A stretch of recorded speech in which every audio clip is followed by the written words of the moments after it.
What's going on, guys, and welcome back. So first and foremost, huge shout out to Joshua Paltry taking down the Atlanta Challenge event with an Amber Amethyst build that we have never seen before. I'm coining the name now. It is Fairy FASA. It's not Purple FASA. It is Fairy FASA.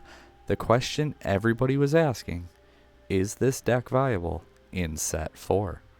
So today we're going to dive on in. I got 3 replays and then we're going to go over the deck list. I do think there's a lot of room to work with this deck and to maybe make some changes and continue testing. But the very first initial list I threw together has actually been working really well. We cut out the Perdita engine for the Pluto Gaston, ramping up into things like your Elsa or your Ursula Sea Witch Queen a lot sooner.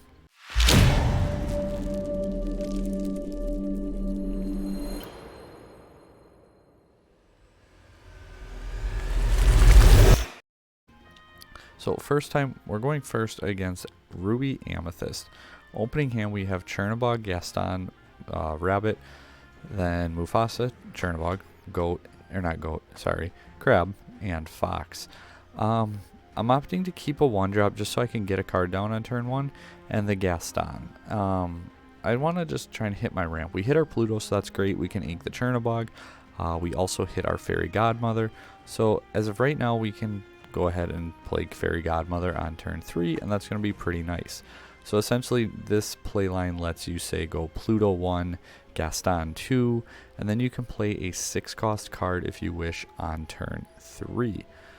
So we get Pluto down, we get Gaston down. Our opponent's still not really doing a whole lot, and we can get down the Fairy Godmother. For those who don't know, when she quests, all your other characters gain Challenger +3, and they go back to your hand instead when they lose in a challenge that turn, instead of going to your discard pile. So we're going to play the Fairy Godmother after exerting and get down a Chernabog. We do make some questionable play calls, and this deck is definitely intricate, and it's something I'm definitely planning on to play a lot more. I also have my updated Amethyst Emerald list. I'm working on getting to a 100 game sample, and I'm going to do a huge in-depth breakdown. The Crab coming down is really clean, helps him take out the Gaston just even with the Cusco. Makes that just good work right there.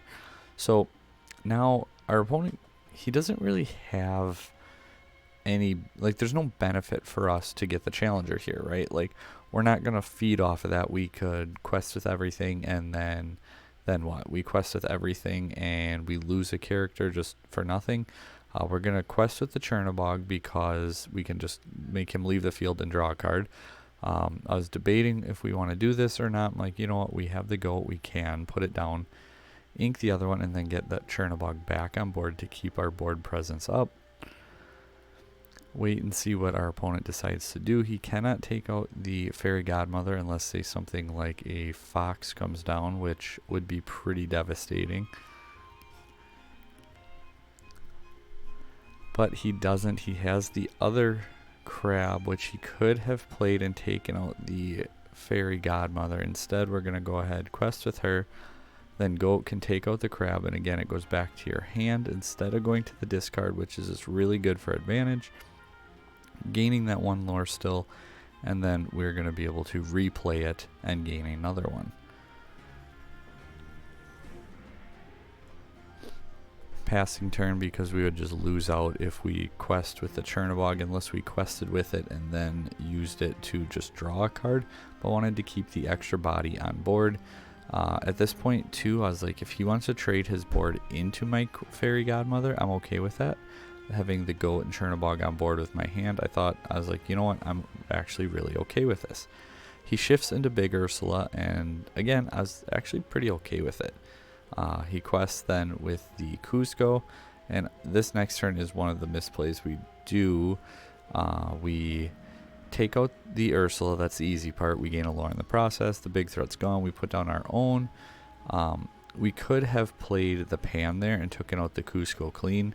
Instead, we quest with the Chernabog, and he just takes it out. So we don't get the draw. He gets the draw. We should have came back with the Pan, or at the very least just, you know, used the ability and banished himself to gain that card in our hand. So Mulan comes down, not necessarily worried about it though. So we're going to go into our Ursula. And if he does anything, we can Ursula then Pan's Shadow to take out the Mulan. However, that Bee King is actually really good there. We have a 13-to-1 advantage, so we have some time here, but we don't want to waste it too badly. The evasive 2-quester in Pan's Shadow is going to be very important here. Queen's Castle comes down and he does move to it, so essentially that's probably going to be it for his turn. Unless he has a 1-drop, he does not. He has ink though. Wonder if he had a different card to ink where he could have threw that Ursula down on board, which would have been pretty big. We hit our 2-quester, which is what we wanted, so we can quest, draw a card, put down the Mufasa. We have Pan plus Mufasa. Lady Tremaine come down. I would pick the Mufasa. If he Madame Medusa's, he'd hit the Pan.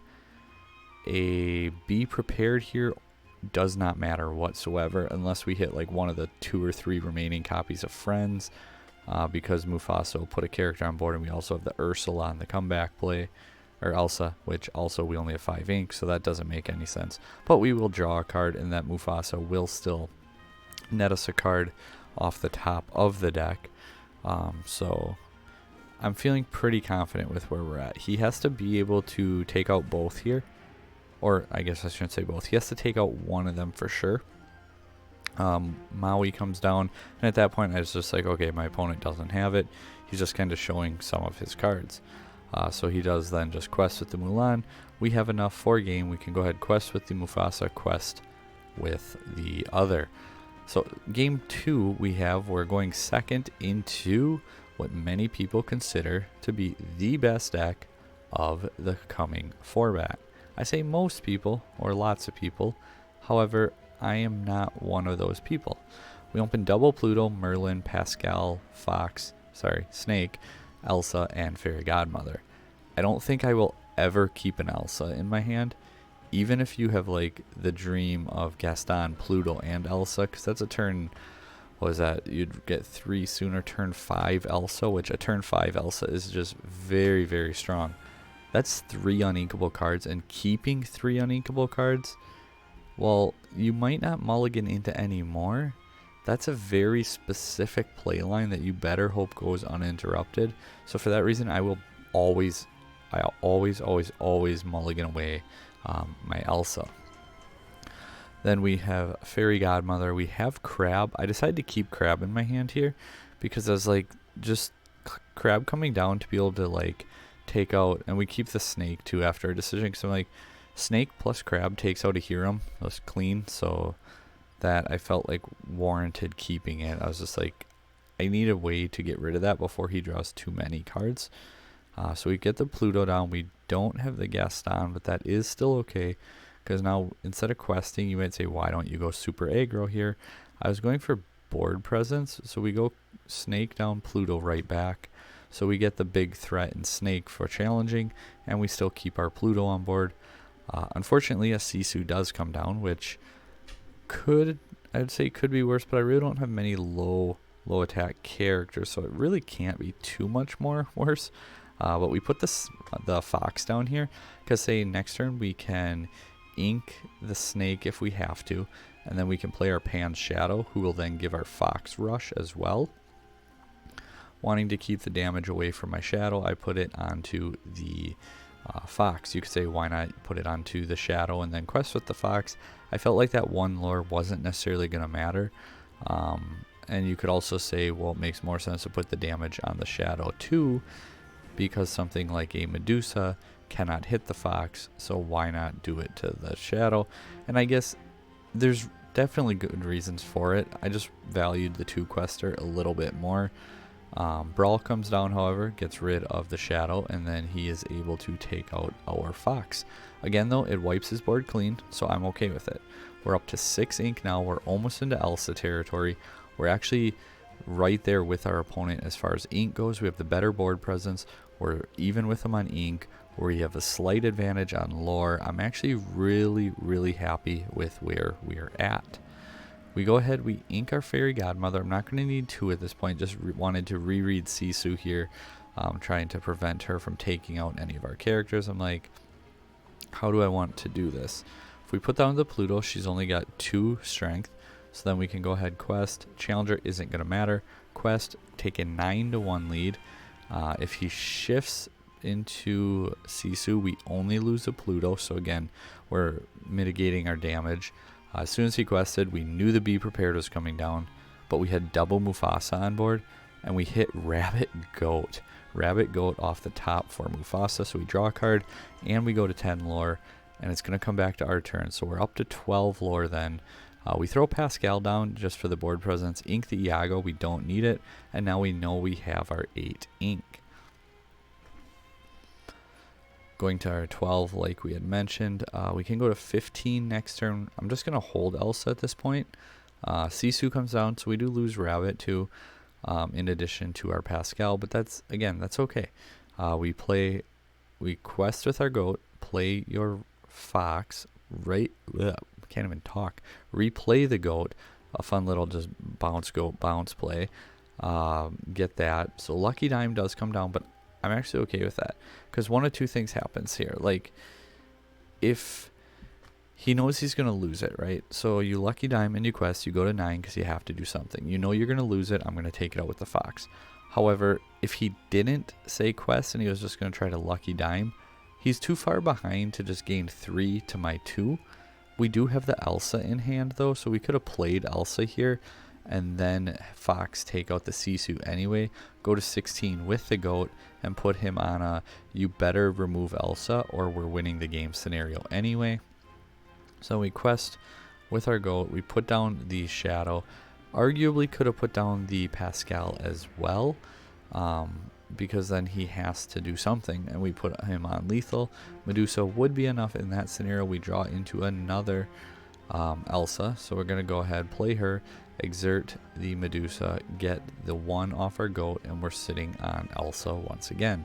There's still Maleficent, there's still Lady Tremaine, but our opponent does not have it. We have 1 more replay. We are going first against Bucky Discard. My opinion, this is the best deck of the format. So we do hit our Gaston finally. Finally again. Pascal, Goat, Fox, Goat can all go. We got Chernabog for our guaranteed 1-drop, or if we hit Pluto, we can ink the Chernabog. Again, I just like to have that turn 1 presence, and if you hit your ideal turn 1, it's always inkable. It hurts more when you hold a Pluto and hit a Pluto, but when you have Chernabog, it's okay. Like, even if you hit another Chernabog and you really need to, you can just ink one of them. We also have our Fairy Godmother. We have our Gaston, where even if we have to play him on turn 3, it's still a turn 4 Fairy Godmother for the comeback play. Downside of not playing the other Fairy Godmother, you don't get the shift potential, but you know, if you open your ideal line anyway, you get her out turn 3, so then you would normally play the smaller one on turn 2, then play her shift on turn 4. We can kind of do that essentially anyway. We have good discard fodder in this matchup. That also hurts drawing it. It also hurts having 2 Gaston and drawing into another Pan Shadow. Unfortunately here I'm like, okay, what are we going to want to do? I valued the Mufasa here more with the songs and like Ursula double singing over the Fairy Godmother. I don't think the Challenger was going to come up as much.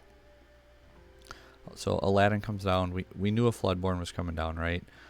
We're gonna hold the Elsa and see. Like, Elsa's probably gone too. Like, we weren't gonna play the other Gaston, and there's a very good chance we lose Elsa too. We draw into a Rabbit, so once again we're drawing into a bunch of uninkable cards, and it's very unfortunate. So we fall behind on inking for the turn. Our opponent sees our hand and decides to go aggressive. Lucky for us, he cannot discard our hand. Makes an interesting move, I guess. We draw an inkable card, so that's really nice. We play our Rabbit, we're able to draw a card. It's Fox, so that's really good. I don't care about the shift line on the evasive right now, so I just want to leave the Mufasa. We could have attacked with the Mufasa, floated the Mufasa, and kept the Pascal for the Pegasus, but again, I have Fox, I have Pan's Shadow. He didn't shift anyway, so Pan's Shadow takes it out. I felt like I was in a pretty good spot. Now we're up to our 5 ink, and we're still actually able to hold on to that Elsa in our hand. We don't talk about Bruno comes down, hits the Mufasa, of course it does, and then grab your swords comes out as well. So pretty good turn for our opponent. Comes back with the Elsa to take out our rabbit, but we draw into a Gaston, which is actually okay. Like, and in this scenario, you could have argued play the Pascal, play the Gaston, and his turn, then what, we could ink the Fox. I don't necessarily want to ink the Fox though either, just being, you know, Fox. So I'm like, we're gonna play the Pascal, play the Fox, ink the Pascal, just get rid of it, and then I'm like, let's take out the Ursula. He'll put 4 damage on the Robin Hood to take it out, which is okay. It's not terrible. We're at 6 ink. Gaston then means Elsa's live.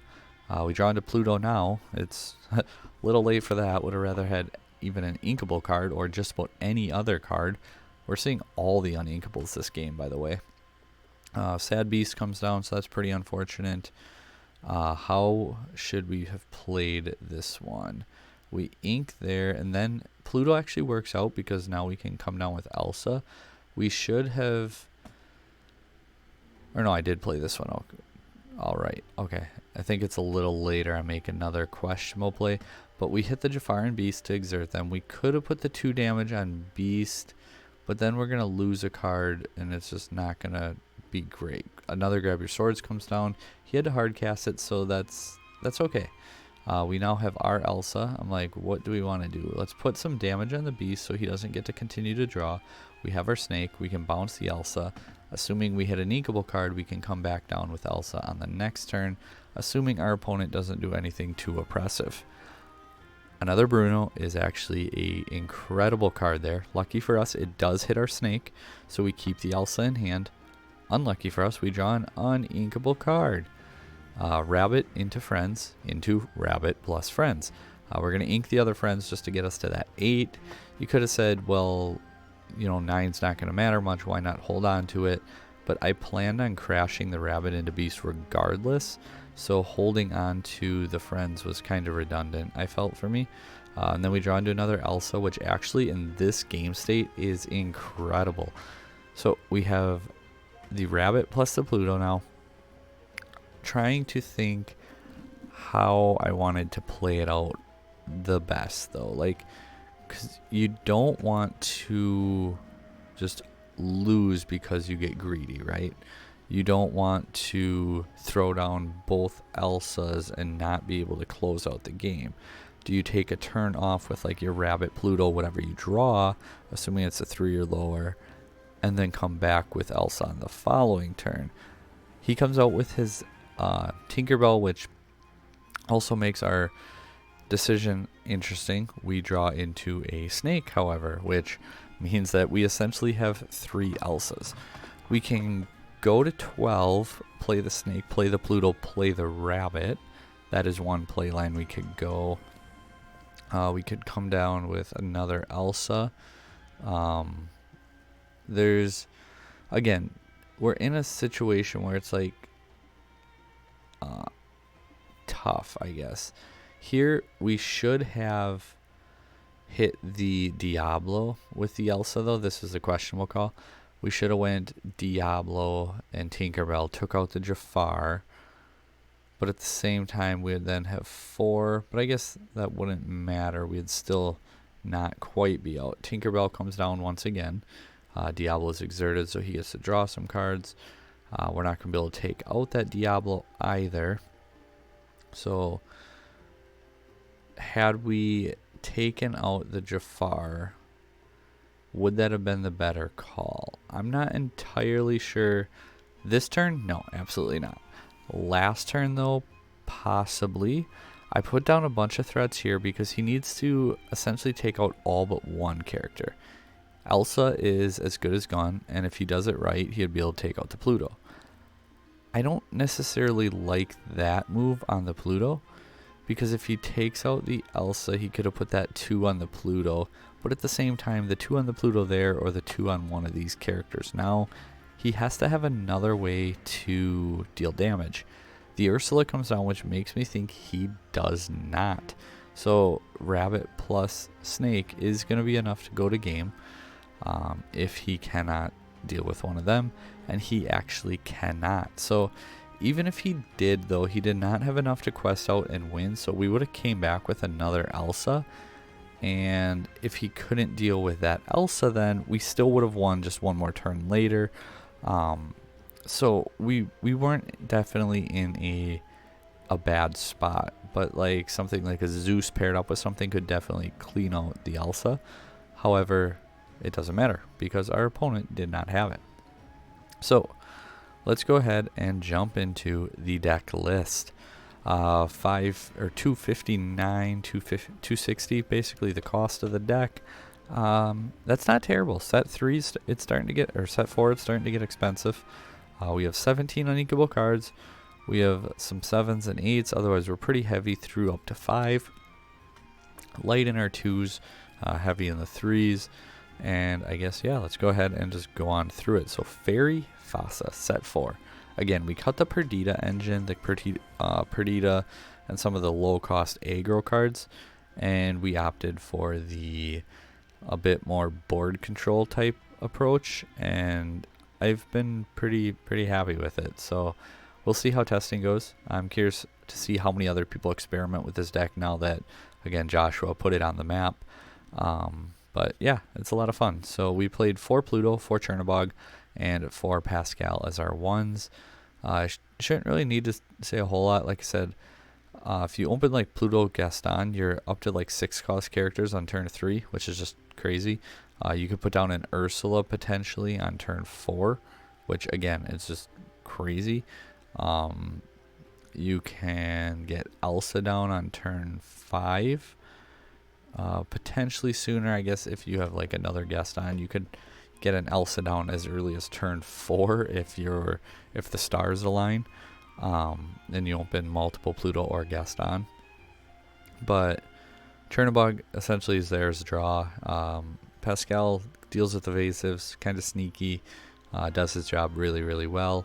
For Snake, Snake plus Elsa feels so good. Obviously your Fox being a 4 cost, and with your Elsa too, like if you're ever hitting that like 11, or even like you Elsa one turn, the next turn you Fox, because their characters couldn't ready, it just feels really strong, mostly because it is.